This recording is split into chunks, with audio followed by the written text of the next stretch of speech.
Feels good to be here amongst friends and among people who are passionate about building bridges across racial, religious, and cultural divides. It's a privilege for me to be moderating this particular session, especially focusing on youth. I'm still a youth myself. And I just wanted to introduce myself as Mohamed Irshad. I'm the founder of Rose of Peace. It's an interreligious nonprofit organization that seeks to build harmonious, cohesive, and resilient Singapore. And professionally, I'm heading corporate affairs for ASEAN at Tata Consultancy Services, and also a former nominated member of parliament. So having said that, today I just want to introduce my fellow panelists. They are distinguished individuals in their own right, and they have done tremendous amount of work in their own country and abroad to build peace and reconciliation between communities, and also to foster social harmony in their respective societies. So with that, I would like to introduce our three speakers, and after that, we'll have each of them come up to share what the work that they're doing and the kind of impact that they're having in the community. So first, we have Ms. Arizza Ann Nocum. She's the president of KRIS Philippines, and she's also extremely together young leader at Kofi Annan Foundation.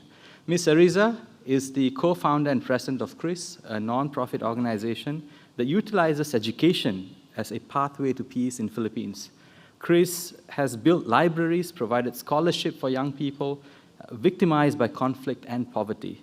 Today, KRIS educates, empowers, and inspires young peace builders through summits, training program, offline and online information campaigns. She's one of the 10 young leaders handpicked by former United Nations Secretary General Kofi Annan to eradicate violent extremism through the Extremely Together initiative. And through the initiative, they have produced an online counter-extremism toolkit to help educators, religious leaders, and community champions in promoting the prevention of violent extremism, and regularly brings together young people for the same cause. For her work, Ariza was awarded one of the 10 outstanding students of Philippines, one of the 5 global recipients of Zonta International Young Women for Public Affairs Award, and is one of the youngest nominees to the list of 100 most influential Filipina women in the world. So give her a round of applause, please.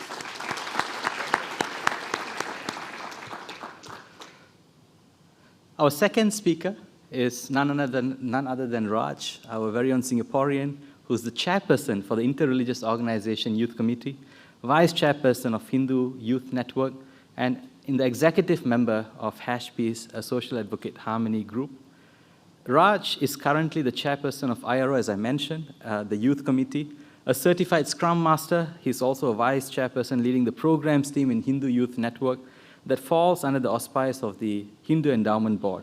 He's currently pursuing his master's in international relations from the S. Rajaratnam School of International Studies at NTU, and he has actively sought to connect youth both locally and internationally in actively sharing perspective and building youth networks that translates into humanizing communities and policy issues.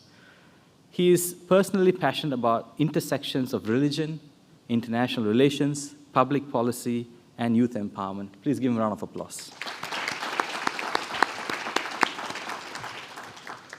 Last but not least, our third speaker here is another distinguished individual from Philippines, Farahnaz Ali Ghodsinia.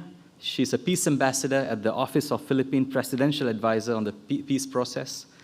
Farah is passionate about peace building and children's education in the Philippines through the Philippines Office of the Presidential Advisor on Peace Process, or OPAPP. Farah promotes various youth and peace building initiatives and projects in different parts of Mindanao. Mindanao is the southern region of Philippines. She was delegated as a peace ambassador of the office, and she joined in campaigning for what was to be the historical passage of the Bangsamoro Organic Law. This law was established the Bangsamoro Autonomous Region of Muslim Mindanao after a long and intergenerational effort to achieve greater peace in the region. Through her work, she was invited to speak at United Nations by the President of the UN General Assembly, and the theme then was on the UN Comprehensive and Integrated Approach to Peace. Thereafter, she returned to UN to speak and participate on the role of youth in peace building. Today, she works closely with Women Deliver and global organization furthering the rights of girls and women around the world. Please give a round of applause. With that, it gives me great pleasure and joy to be moderating a session full of luminaries and individuals who have done a wonderful, amazing job in their own right, and who are the shining beacon of light for the future generations to come. So with that, may I invite Ms. Nocum up on stage. Thank you so much, Irshad, for that wonderful introduction, and thank you so much to everybody for being here. So as this is a youth session, we really wanted to make this very lively, very energetic, so we want to keep this energy out throughout later into your questions. So let me start by saying magandang hapon, or good afternoon from in Filipino. And I want to talk about today, love. So who among you watch Netflix or Amazon Prime or Hulu series there? Bridgerton, romantic K-drama, I'm sure all of us do, because we love love stories, and that's what I want to talk about. And the first love story that I want to share with you guys is the love story that I have for my country. So I love my country, the Philippines, most of the time. Not always, most of the time, because it's such a beautiful and vibrant place. So as you can see here, we're made up of 7,000 plus islands, and some of those islands have been hailed as some of the most beautiful in the world for travel. So if you haven't been there, please come over. But sadly, where I come from in my country, they're very beautiful places, but they've been marred by terrorism and conflict. So my father, he's from Zamboanga City, which is a nice Spanish town where they still speak a dialect that very much sounds like Spanish, and it's a beautiful place, very historic.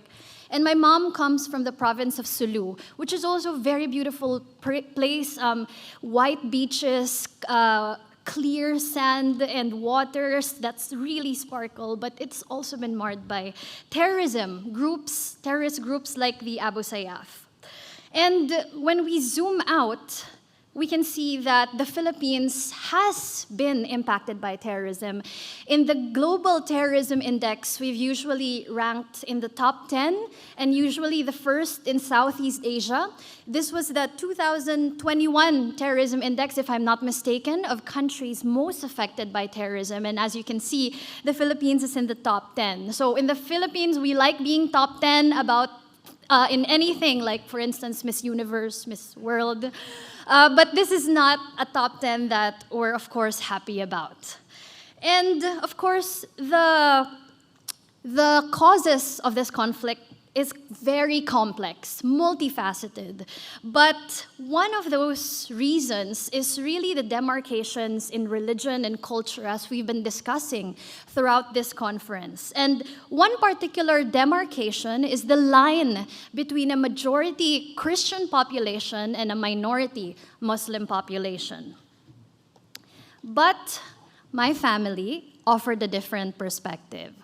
I told you guys, this is a love story, so it's a love story. My parents' love story.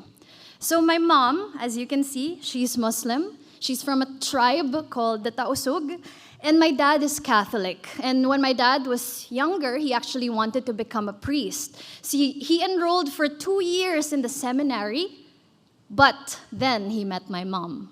And all of his plans sort of gave way to love. And I know we're supposed to be addressing stereotypes, but my parents weren't stereotypical at all. My parents, they actually rebelled against their families because their families didn't want them to get married, didn't want them to stay together. But they persisted, and now our family is, I would say, both Muslim and Catholic, because my mom stayed Muslim and my dad stayed Catholic. And the most beautiful thing was that they wanted their kids to learn both religions. So growing up, my siblings and I were taught both Christianity and Islam, and we were taught by our parents, when you come of age, that's when you get to choose. So today, I see myself as a Catholic, but growing up, I celebrated Eid al-Fitr with my mom. She taught so much to me. My relatives had taught me how to pray, the virtues, the pillars of Islam, and it's been a really beautiful childhood. And so you can say, as I was growing up, I've been promoting peace building since birth. But that's not the same thing that I can say for the world. So even though we found this harmony in my family, in my home, when I go outside my home, it was almost the complete opposite. You see terrorism, you see conflict, you see these everyday stereotypes and prejudices and biases that really break people. And so it was only natural for me to want to do something about it growing up. So I see myself as some sort of hybrid, and I see myself as always operating between the line of Christianity and Islam. And that's why eventually our family started a nonprofit organization called KRIS. So Christianity and Islam, or Cristiano-Islam, which is how we call it in Filipino, and Cristiano-Islam, KRIS. So that's what our nonprofit organization is called, KRIS for Peace. And I just want to show you a few photos of what we've went through the years. But just to say that I was a teenager when I started working for KRIS, and it's been the longest love story, longest passion that I've had in my life, more than 10 years now. And we started by building libraries because we were really passionate about using education and youth leadership as a pathway to peace. We believe that if we gave more youth access to quality educational opportunities and materials, they would have more opportunities outside of conflict and outside of terrorism. At the same time, we also believe that education open people's minds. So yeah, maybe it's not the solution to everything, but it does teach us empathy, it does teach us values. So we were very passionate about that. So I have a lot of photos here of some of our past projects and some of our more recent projects, so I'll just let you through. So this is a mobile library that we did in Sulu. This is a snapshot of one of our libraries from before. And I'm just going to go through the whole thing because there are a lot of photos here. This is a campaign we did for the World Hijab Day. This is an exhibit that we did on unity and diversity, which we put up in Intramuros, which is in Manila, a very famous tourist site. And of course, because of our work nationally, we've had the privilege of having relationships, building relationships with international organizations like the Kofi Annan Foundation, of former United Nations Secretary General Kofi Annan. So before he died a few years ago, he literally brought 10 young leaders together, these young leaders who have become my lifelong friends, and he told us, looked us in the eye and told us, our generation failed. So it's your turn now. It's your turn to address violent extremism. It's your turn to work on conflict and peace building, and that's what we've been doing since 2016. So as part of Extremely Together, we've been training young people on preventing violent extremism around the world. And we have also set up chapters in different countries, such as in the Philippines, Uganda, Somalia, and Pakistan. And these are just some of the activities that we did in the Philippines over the pandemic, which was a very, very difficult thing to do, I tell you. So I want to kind of tell you a little bit more about the crux of what we do, because this is really important. What we do at KRIS and Extremely Together is basically to invest in young people's capacity to be leaders and to promote peace so that they can in turn invest their passions, their hearts, to the larger society. So we're in the business of convincing youth how good they are and how great they could be, and turning that conviction into something good for others. And this goes for all youth, Christian, Muslim, other religion, other ethnicities, disadvantaged, privileged, all youth. And it sounds great when we put it that way, but it's actually very difficult. I'm sure my colleagues will tell you more about the challenges, but if you're a youth organization, if you're a youth leader, you're looking at challenges in funding, you're looking at challenges in implementing policies, or even influencing leaders around you, the leaders in your village, the leaders in your country, the leaders in your state. So there are a lot of problems, and I'm happy that at least today, me speaking here is hopefully one step towards more solutions. So I want to end with this quote and say that, honestly, throughout my career as a youth leader, as a youth peace builder, there were many times when I've felt small. Small because I couldn't have the impact that I wanted, because there were not many opportunities that were available to us, and sometimes our voice are even invalidated. But despite that smallness, it's these small acts that are still very big opportunities for us to enact change.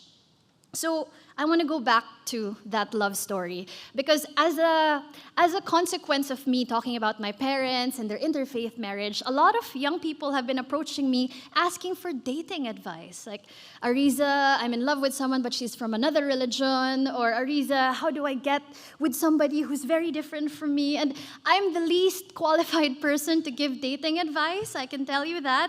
But I will tell you what my parents told me, and that is to let respect win and to let love win. And that to me speaks of how we want to answer this problem. We have a lot of problems out there, we have a lot of differences, but let's go back to love. Let's go back to connecting with one another. Let's go back to what we share in common. We all crave affection. We all want to give charity and love. So let's do that. Thank you so much.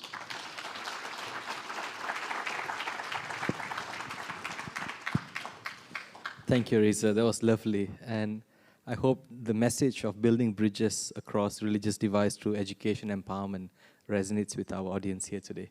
With that, Raaj, you're next.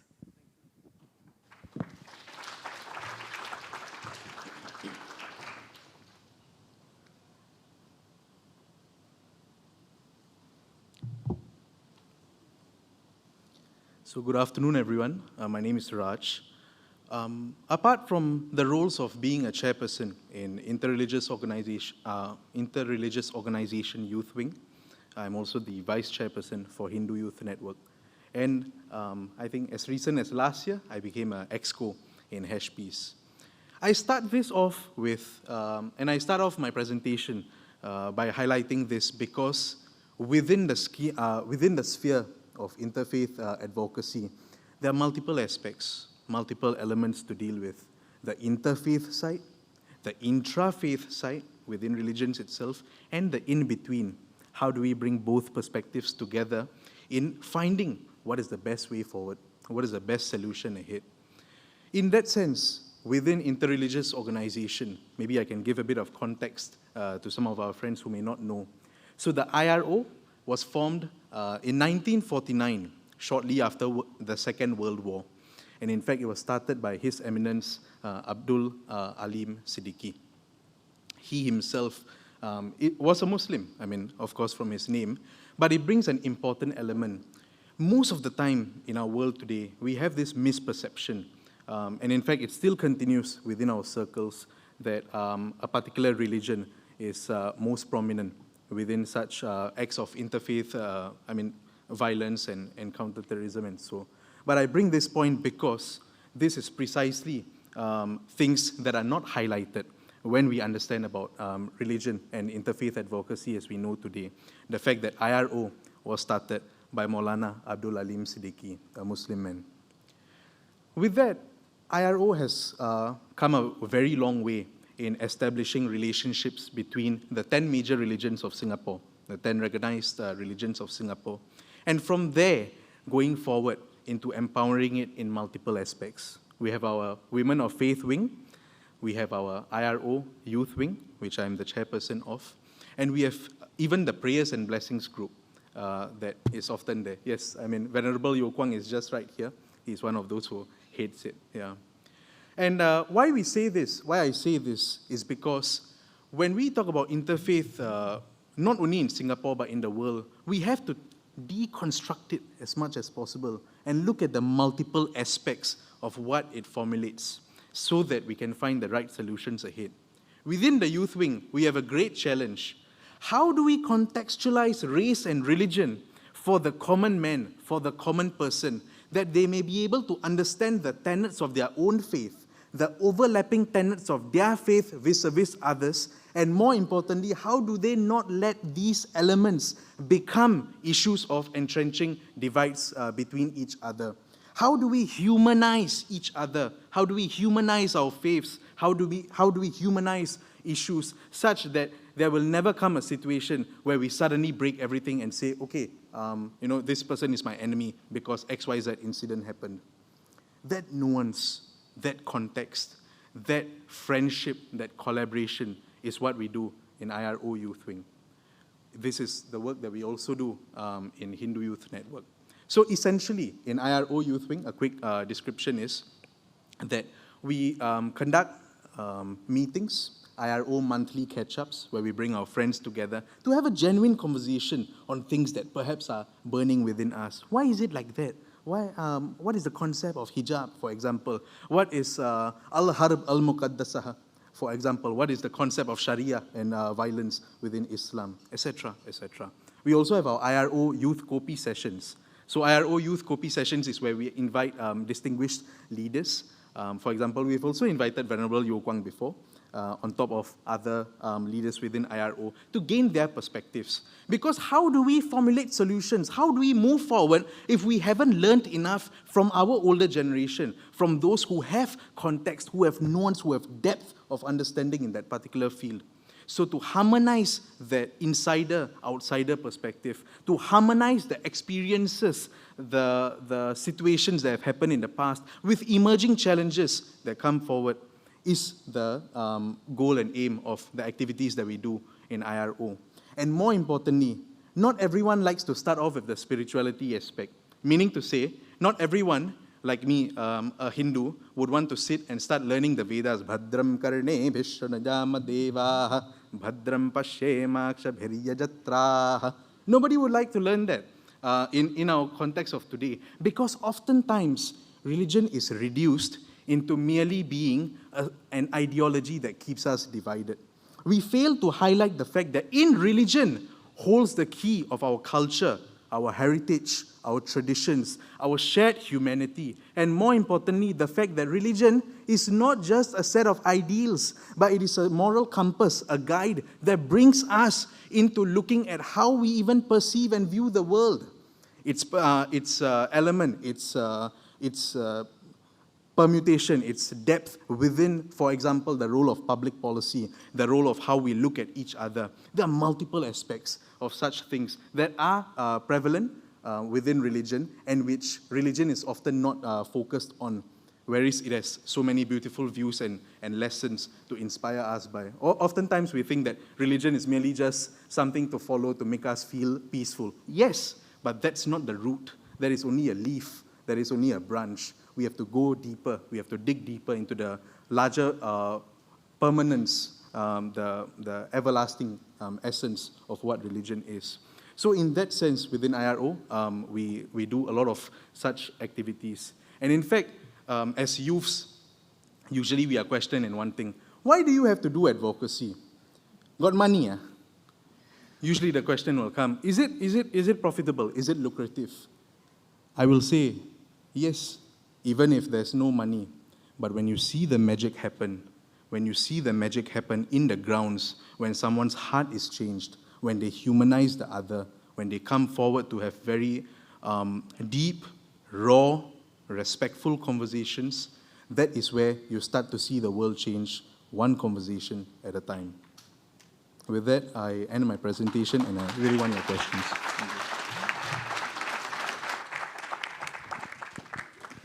Thank you, Raj, for your very heartfelt sharing.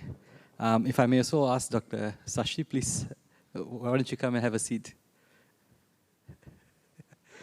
Raj spoke about inter-religious dynamics when it comes to social cohesion. And also he touched upon an organization, an inter-religious organization, which I thought can be expanded a bit further. So if I just take a few moments to do so.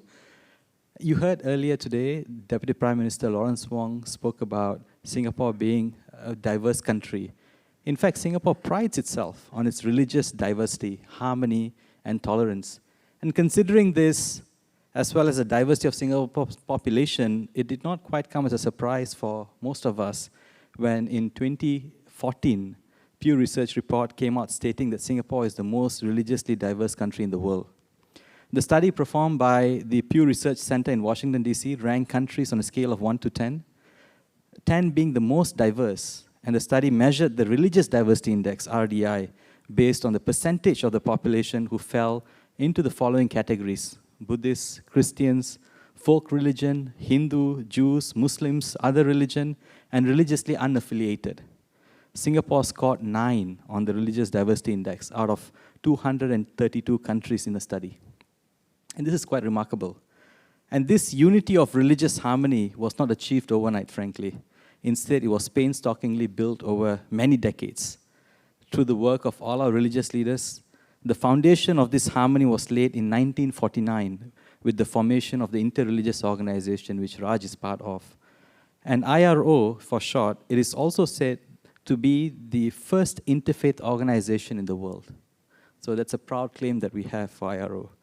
It was established in 1949, as I mentioned, as a result of an interfaith reception that was organized to welcome His Eminence Maulana Shah Muhammad Abdul Alim Siddiq Al-Qadri, a renowned Muslim missionary from India who was well respected by people of different faith in then Crown Colony of Singapore. Singapore was a British colony back then. During the inception of this organization, he stated, the task of religious leaders is to let the followers of each and every religion know the teachings of other religions, so that the spirit of fellowship might be created among them, so that they could all work together to spread the accepted moral principles and to fight common evil. And that is the good work that they are doing. That's the good work that they have done. And I think, I would like to thank Raaj for representing such an illustrious organization to be here on today's panel. With that, let's have our third speaker, Farah.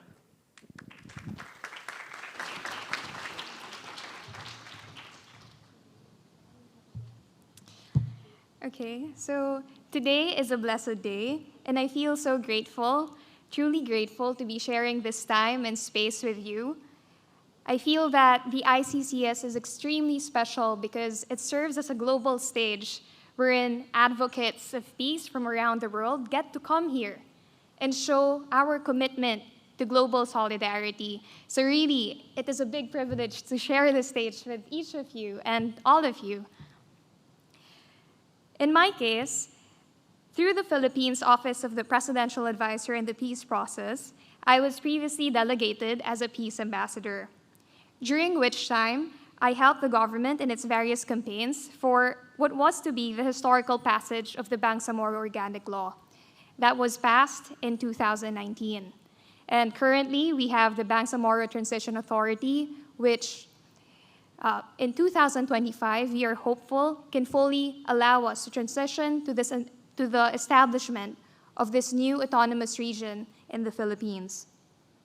This law is crucial because it allows Bangsamoro people to exercise their right to self-determination within peaceful democratic framework. The new autonomous Bangsamoro region is now based on a parliamentary system of governance that ensures the representation of the Muslim minority in the Philippines, as well as an increased control over the natural resources in our area, and also a greater degree of fiscal autonomy to help finally grow the region's economy. In this regard, I always say that the Filipino youth, particularly the Bangsamoro youth, play a critical role in establishing this new autonomous region. Bangsamoro youth in many ways are eager to take part in shaping the future of our region.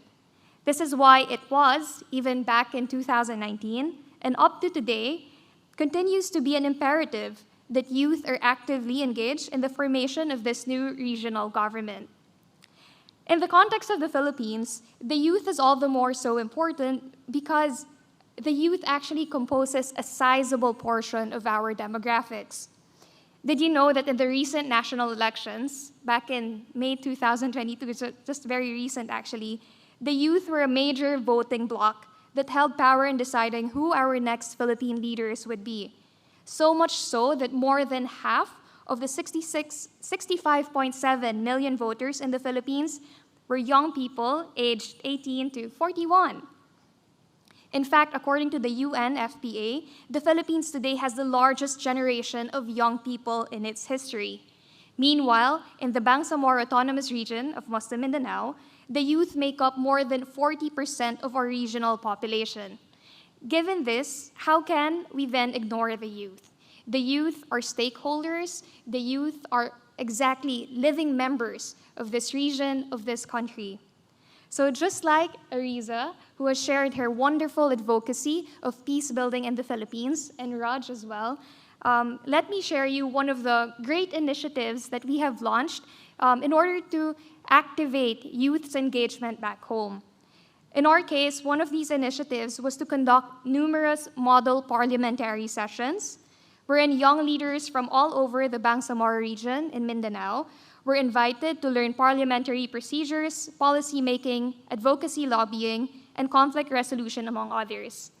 Now, having this knowledge of parliamentary procedures is crucial because, as I've mentioned, the Bangsamoro Autonomous Region is shifting towards a parliamentary form of governance. This is interesting to note because the Philippines, as a country, is still presidential in form, in system. In fact, others are saying that what's going to happen in Bangsamoro could be a pretext, a testing ground for what could happen in the Philippines in the future should it decide to shift from presidential to parliamentary. So through such parliamentary sessions, we get to see this amazing generation of Bangsamoro youth at their best, debating, discussing, and thinking of what they can do to help the region. Such sessions also further strengthen the confidence of different Bangsamoro youth sectors to speak up for issues that truly matter to them. In fact, to this day, I have some friends from the Bangsamoro Youth Commission who in fact continuously conduct these widespread projects in order to build the skills of the youth in advocacy and lobbying. Truly, it gives the young people concrete ways in expressing their concerns and dreams via parliamentary sessions. And what's important is that they serve as safe spaces as well to communicate and exchange democratic dialogue.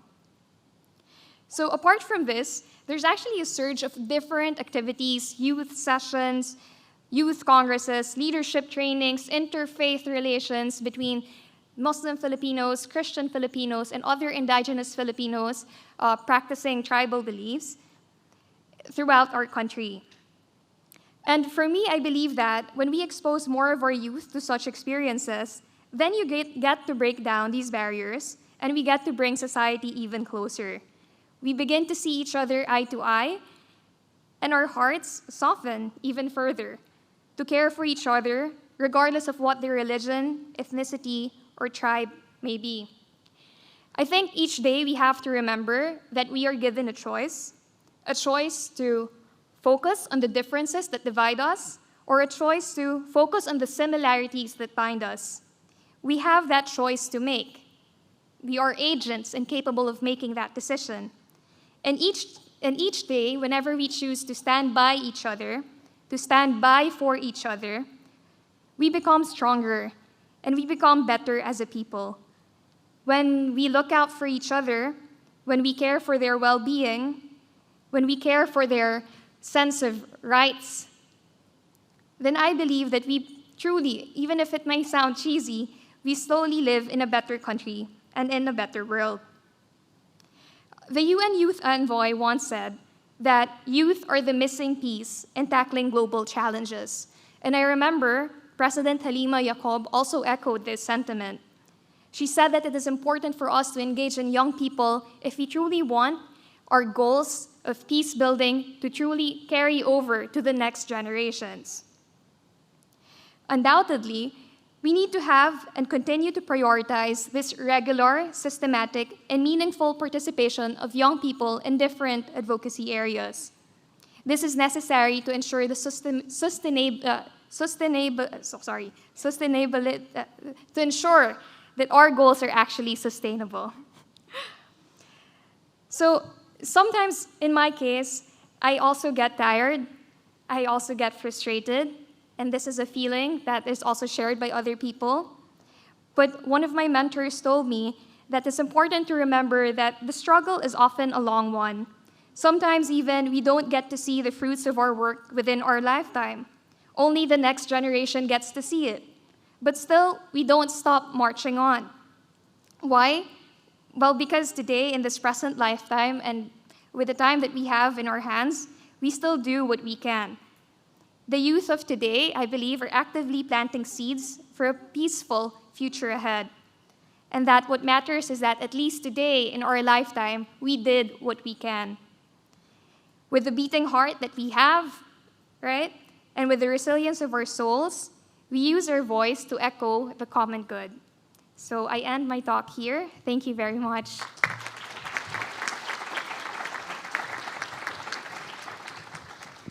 Thank you so much, Farah. Blessed are the peacemakers, and she certainly exemplifies one. So thank you for your very heartfelt sharing. I would also like to acknowledge the presence of Minister of State Alvin Tan. Minister, sir, and your delegation, please join us at this table, please. Yeah. So I was personally very inspired by the three speakers and what they have shared. It was very heartfelt, and it's also something that you can really see the commitment to this cause. And this commitment is not developed overnight. It's really a process of transformation and metamorphosis over a period of time from the moment that they were born, that you can see that they were meant to do this work that they're doing right now. So with that, it gives me great pleasure to moderate such a distinguished panel.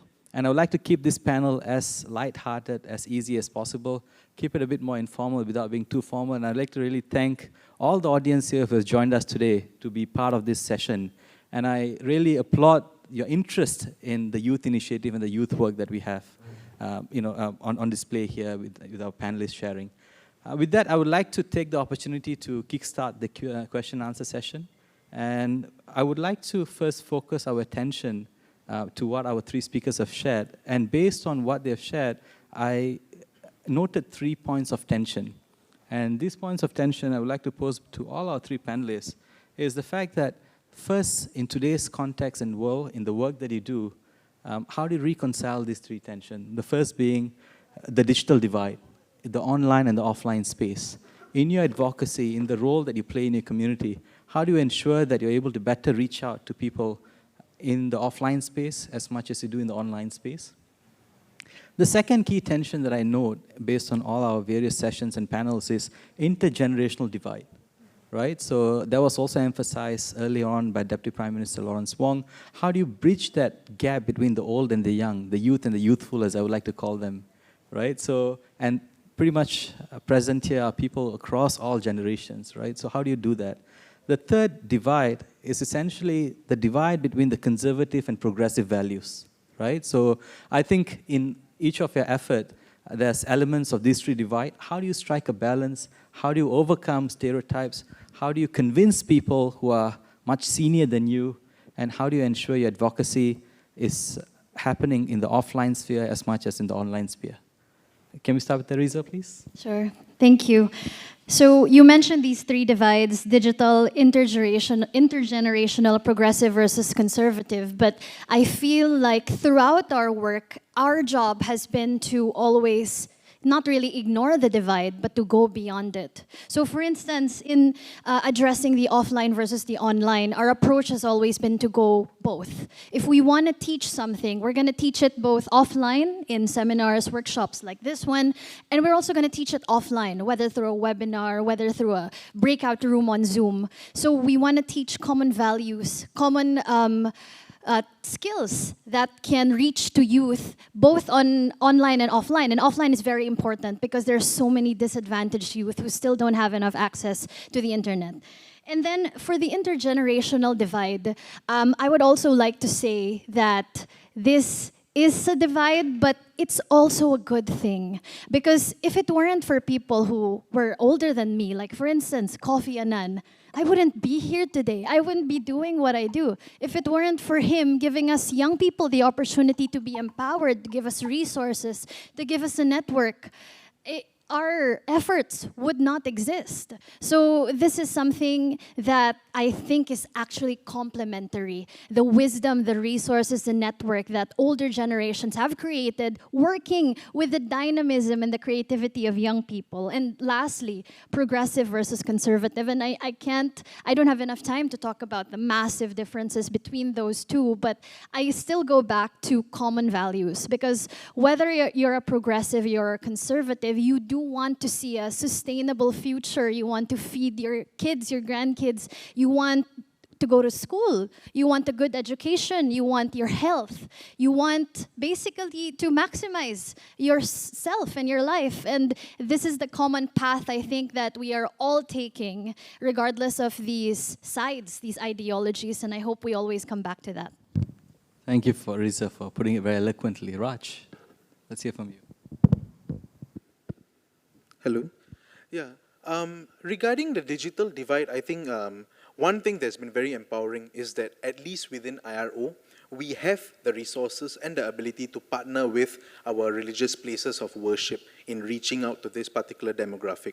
So what we have recognized and identified is that many of the elderly who might not necessarily be technologically savvy, even though that's being very challenged these days, is the fact that they see places of worship as a hub of coming together, seeing familiar faces, their own individuals like within their community and so. So in partnering such spaces, which not necessarily have to be religious places of worship, but essentially areas such as our community centers or even within like such places of worship, this becomes the key in being able to approach them through a word-of-mouth marketing.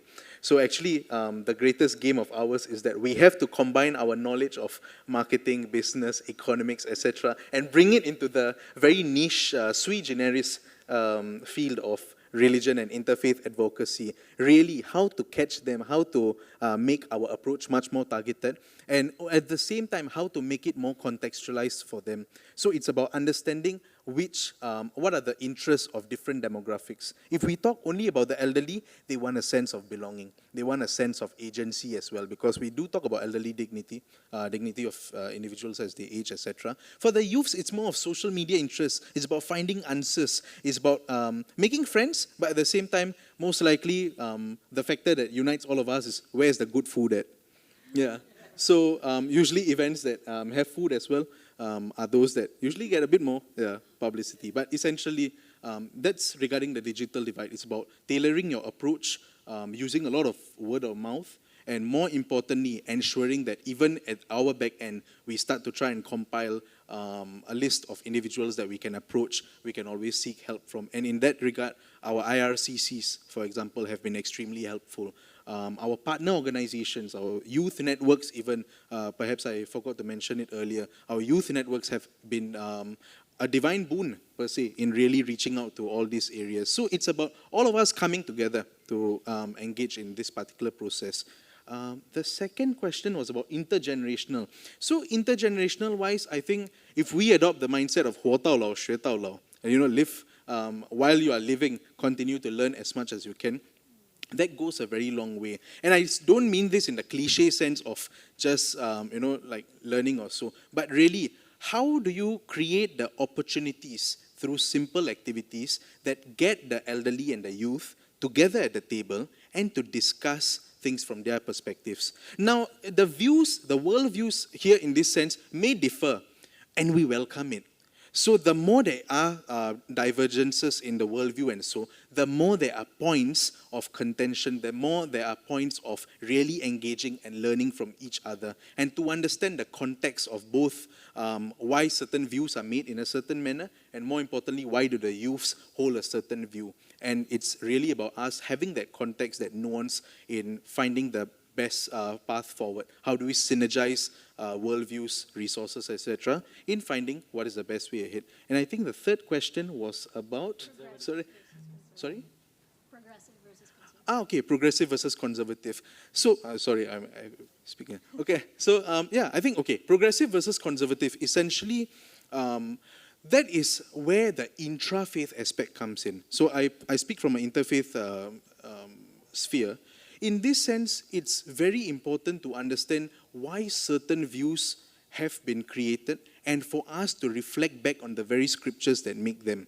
And more importantly, as youths, it is about which lenses are we using to perceive and interpret such scriptures. So I always believe that having a contextualist approach, knowing the whys, the hows of why certain scriptures advocated for a particular stance or so, is crucial in us understanding what is the main need that they were trying to fulfill at that point of time. And at the same time, understanding what are the boundaries in which we are to operate and what is the best way forward. So I think it's really about using a contextualist approach and also partnering up with as many individuals, gaining perspectives, engaging in conversations to really seek the root and the heart of every matter. Only in doing this will we be able to find the best solutions. Thank you, Raaj. Again, very eloquently put. I really liked your way you approached these three dynamics. Having said that, after Farah speaks, I would like to call the audience to raise your hands to ask a question. I'll typically take 2-3 questions at one go and have our panelists answer. We have about 18 minutes left, so if I would like to ask Farah to address the three tensions. Yes, so on the aspect of the intergenerational aspect, I think it's important to take note that our goal, our desire, is something that is long-term, and we want it to be sustainable. So how can it be sustainable if we don't employ the future generation as partners in our goals of building a better region, of building a peaceful region, not just in Muslim Mindanao, but like in different parts of our communities? We're partners of each other. And in my particular case, actually, my great-great-great-grandfather was one of the Datus, sultans, who fought and resisted colonizers in our region. And when I think back to my time in 2019, when I was able to support the government as a peace ambassador and deliver this pledge of peace, I wonder what would he have thought that generations later, one of his grandchildren will actually continue his struggle, his dream to have a sense of independence, to maintain his identity, right? So that is an intergenerational legacy. I inherit whatever has been passed down upon me, and I try to continue those struggles for peace. Because in our case, actually, it has been hundreds of years. This struggle has been hundreds and hundreds of years. And until today, we persist with having that. And I also wonder, would he have known that today we would manifest in seeing a certain degree of autonomy being the solution instead of completely breaking away? Right? So in considering those things, I think it's very important then to be intentional about giving young people a seat as well in these discussions. For instance, from how I understand it, the Bangsamoro Transition Authority really has a Bangsamoro Youth Commission. It's an intentional effort to make sure that young people are given a seat at the political discourse, and that makes sure that the goals that we want to have will truly be sustainable. And then as for the topic about conservative and progressive issues, I think just like what Raaj has said, this also goes into faith discussions, intra-faith discussions, and interfaith discussions. I think in that regard, it becomes really important then to highlight the need to have safe democratic spaces for dialogue, so that even if you have contesting views, even if you have progressive views or conservative views or liberal views, at least you could communicate those in a safe space and in a democratic space wherein you don't allow a particular group to just hijack the discussion. So I think those things are very important. Thank you so much, Farah. I agree. This process has to be sustainable, and earlier I echoed that, it seems like as you guys were born to do this, but now I gather from you that it's been passed on for many, many generations before. So I'd like to open the floor for questions. We're 15 minutes, and we have lots of hands going up, so if we can just have mics. Let's take the 3 rounds of questions from the gentleman in black, the gentleman at the back, and the lady at the back, and then we'll come to you, sir, after. Yep. Can we have the mic passed to them, please? I'd just like to have you introduce yourself, your name and organization you're from, and you can address the question to our speakers. I'm Andy from Malaysia. I represent a Christian organization called the National Evangelical Christian Fellowship. Well, I came here just to find out a little bit more about how the young people feel. Okay, so actually I already had the questions even before you gave your presentation. All right, so I've got 3 questions that I would like to pick your mind and kind of understand where you're coming from. Number 1, how does the young people feel about interfaith engagement? Do they feel it as a previous generation problem rather than their own generation problem? Do they feel that they have been entrusted to clean up the mess of the previous generation? That's question number one. Question number two, does the young generation feel that they have been used or weaponized for the agenda of the previous generation? How can the youth resist such attempts? Number three, is it easier to build bridges among the young people, which I assume it should be? And if not, what are the real challenges? Thank you. Thank you, Mr. Andy. A very three thoughtful question. I'd like to ask the gentleman at the back. Yeah. Hello. Hello, good afternoon. I'm Kenny Lloyd Lucina Angon. I'm from the Philippines, representing Al-Kalam Institute of the Ateneo de Davao University. I have two concerns I would like to raise that anybody from the panel can answer. First is, as young, I'm also working on a youth NGO, and one of the things being questioned to us by several stakeholders are two things. One is sustainability, and second is how do you measure systemic impact? So you as very empowered young leaders in your own endeavors, what do you think are doable formulas to ensure that the efforts of our young people have can result to systemic impact as well as to contribute as well on sustainable development, especially on the SDGs? Thank you. Very good question. Scalability versus sustainability. It's not mutually exclusive either. The lady at the back, you raised your question earlier.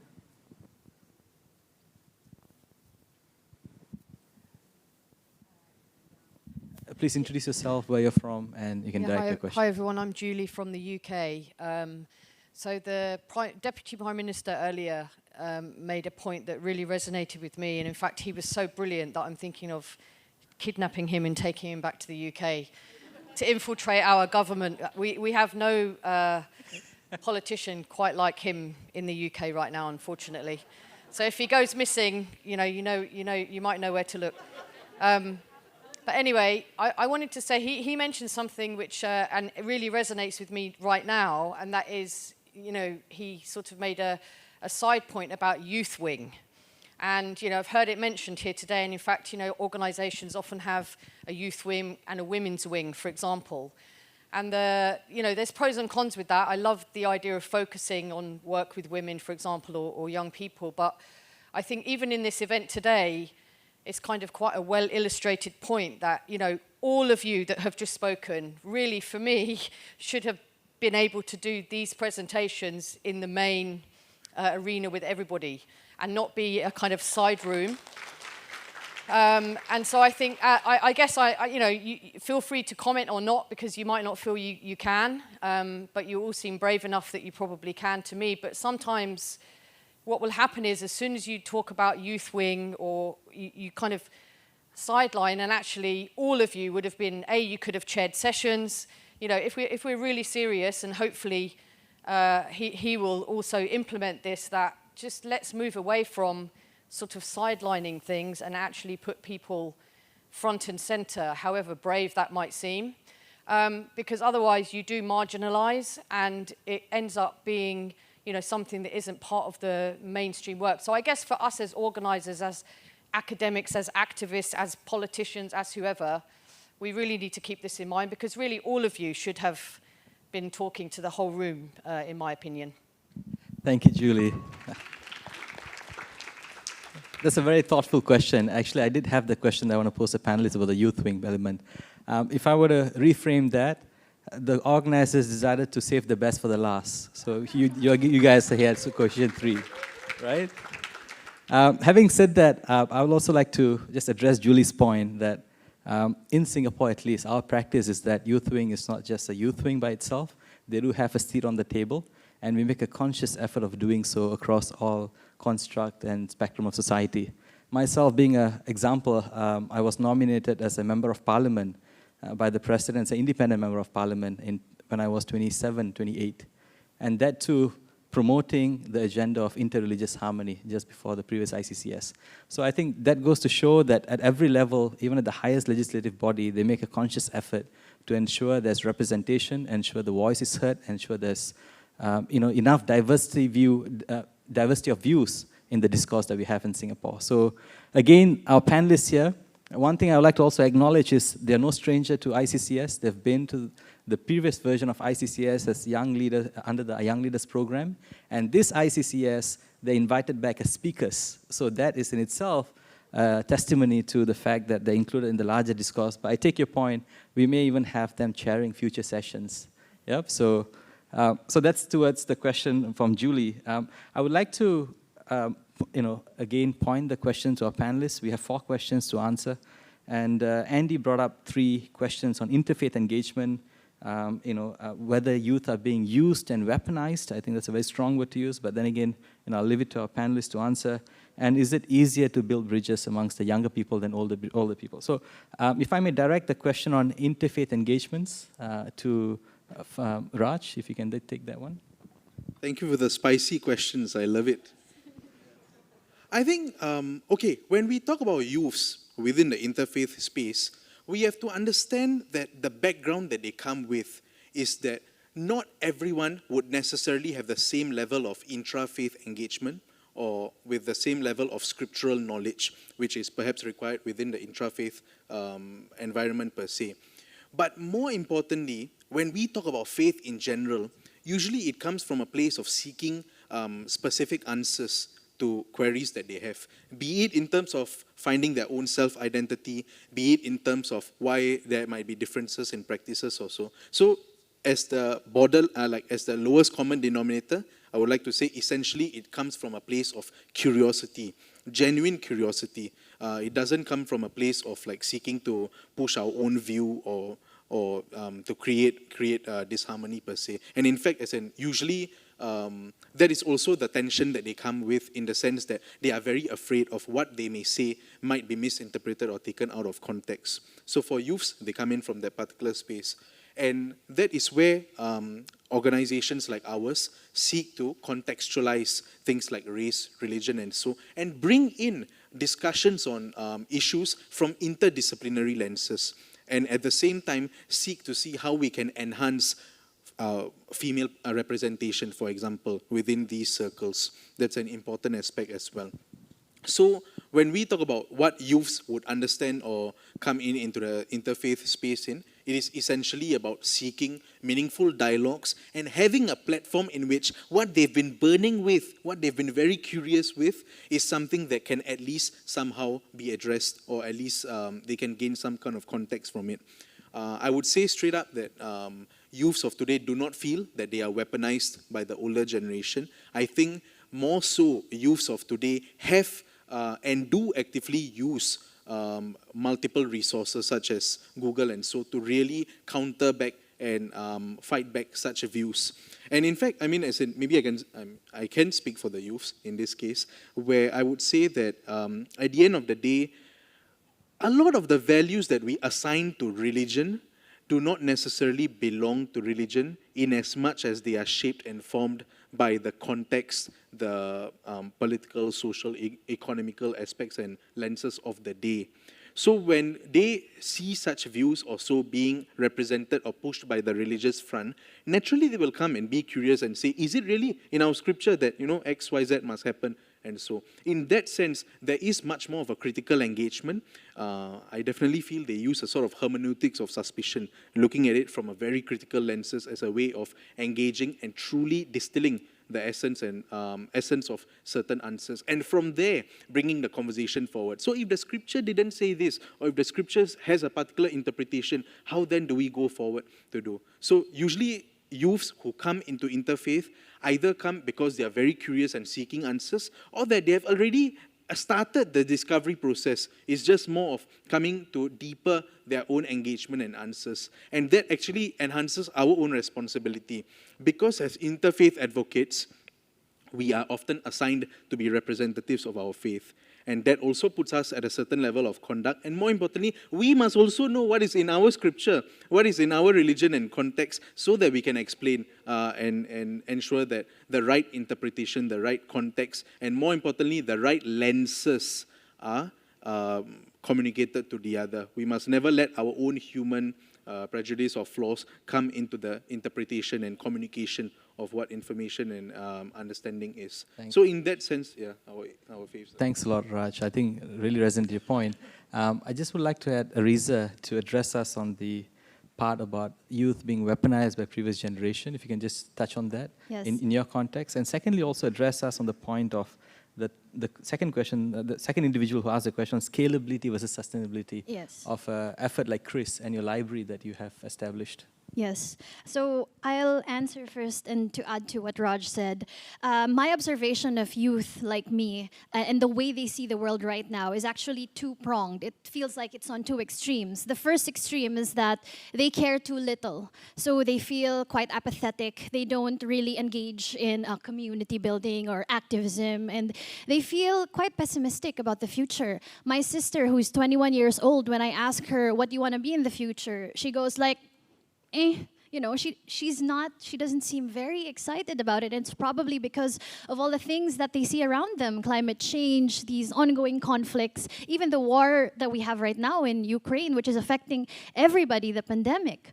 And then on the other hand, some youth, because of the movement of ideological exploitation, because of violent extremist groups, they care too much to the point that they do become weaponized. They become weaponized in violent extremist groups, in militant organizations, and these are vulnerable young people, usually from underprivileged circumstances, especially in the case of the Philippines, who are being used and manipulated, essentially, usually into violence.